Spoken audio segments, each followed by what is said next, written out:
आषाढ महिना लागलाय म्हणजे बिस्किटासारख्या खुसखुशीत अशा कापण्या झाल्याच पाहिजे. तर हे बघा कशा बिस्किटासारखा त्याचा भुगा होतो.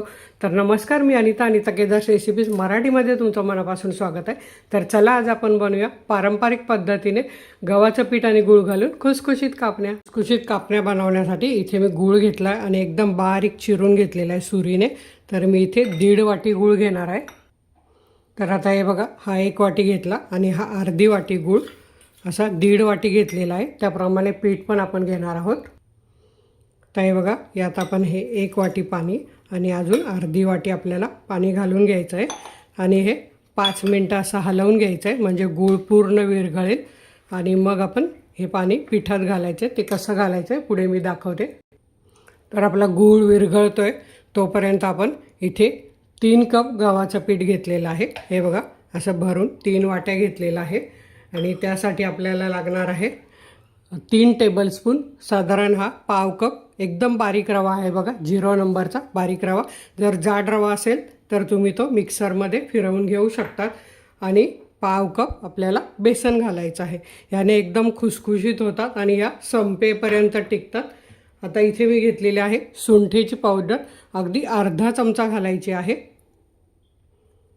आणि इथे मी घेतलेली आहे बडीशेपची पावडर 1 चमचा, अशी थोडीशी जाडसर मिक्सरला बारीक करून घेतलेली आहे. आणि यात आपल्याला चवीप्रमाणे मीठ घालायचं म्हणजे गोड पदार्थाची चव आणखी वाढते. तर असं एक साधारण पाव चमचा मीठ घालायचं आहे. आता हे सर्व साहित्य आपल्याला सगळं मिक्स करून घ्यायचं आहे.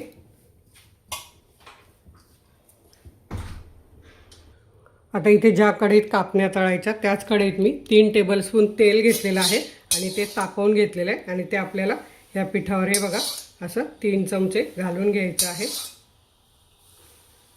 आणि आता हे सगळं मिक्स करून घ्यायचं आहे चमच्याने, कारण गरम आहे, हात घालायचा नाही. सर्व पिठाला असं लावून घ्यायचं आहे. थोडंसं थंड झाल्यावर त्याच्यात हात घालून पूर्ण पिठाला चोळून घ्यायचं आहे. आता इथे चमच्याने मिक्स करून झाल्यावर थंड झालेलं आहे आणि पूर्ण असं पिठाला चोळून घ्यायचं आहे. यामुळे अगदी प्रत्येक कणाकणाला तेल लागतं आणि आपल्या कापण्या खुसखुशीत होतात. चोळून झाल्यावर आपलं मोहन बरोबर झालं की नाही, तर अशी मूठ हातात घ्यायची आणि वळून बघायची. ही बघा, असं मूठ झाली म्हणजे समजायचं आपलं मोहन बरोबर झाले. आता आपल्याला जे आपण गुळाचं पाणी करून घेतलं ते गाळून घ्यायचं आहे, कारण यात उसाचे वगैरे काही कण असतात. तर हे असं पण पाणी घालून घेऊया आणि पीठ मळून घेऊया. बाकीचं पण आपल्याला लागणार आहे. तर हे असं छान मिक्स करून घ्यायचं. तर इथे तुम्ही बघू शकतात पूर्ण पाणी मी घालून घेतलेलं आहे आणि आपलं हे परफेक्ट गोळा तयार झालेला आहे. आता हा गोळा एकत्र करून घ्यायचा. अगदी मध्यम असा हा गोळा बनवून घ्यायचा आहे. जास्त पातळ पण नाही, जास्त घट्ट पण नाही. तर इथे तुम्ही बघू शकतात परफेक्ट असा आपला गोळा तयार झालेला आहे. फक्त 5 मिनटं याला आपल्याला झाकून ठेवायचं आहे.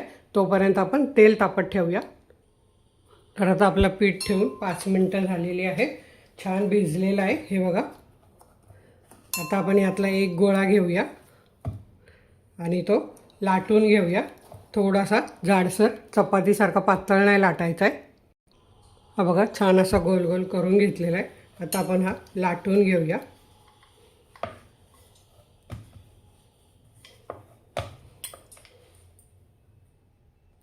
तर आता इथे तुम्ही बघू शकता आपली एवढ्या जाडीची पोळी लाटून झालेली आहे. आता आपल्याला याच्यावर खसखस घालून घ्यायची आहे. खसखस नसेल तर तीळ घातलं तरीही चालतं, पण खसखस पण खूप हेल्दी असते. आणि पुन्हा याच्यावर असं एक लाटणं फिरवून घ्यायचं आहे म्हणजे खसखस त्याला चिकटून राहील. हे बघा, सगळीकडे असं फिरवून घ्यायचं आहे लाटणं. आता आपण हे आपल्याला पाहिजे त्या आकारात कट करून घ्यायचे आहे. तर हे बघा, साधारण एवढ्या लांबीचे आपल्याला करून घ्यायचे आहेत. तर आता हे मी सगळे कापून घेते आणि तुम्हाला दाखवते. तुम्हाला ज्या शेपमध्ये कापायचे, चौकोनी वगैरे, मी शंकरपाळ्याच्या आकाराचे म्हणजे काजू कतलीच्या आकाराचे कापून घेत आहे.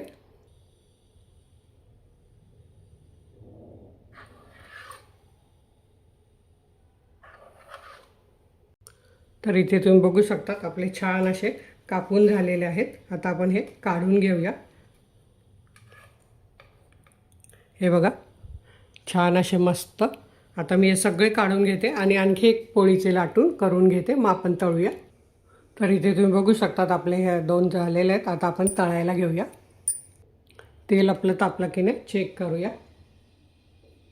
अगदी परफेक्ट तेल तापलं आहे, म्हणजे जास्त पण तापलेलं नाही कमी पण तापलेलं नाही. आता आपण यात कापण्या सोडून घेऊया आणि मीडियम गॅसवर छान या तळून घ्यायच्या आहेत. जास्त मोठा ठेवायचा नाही, नाहीतर ते वरून लाल होतील आणि आतून नरमच राहतील.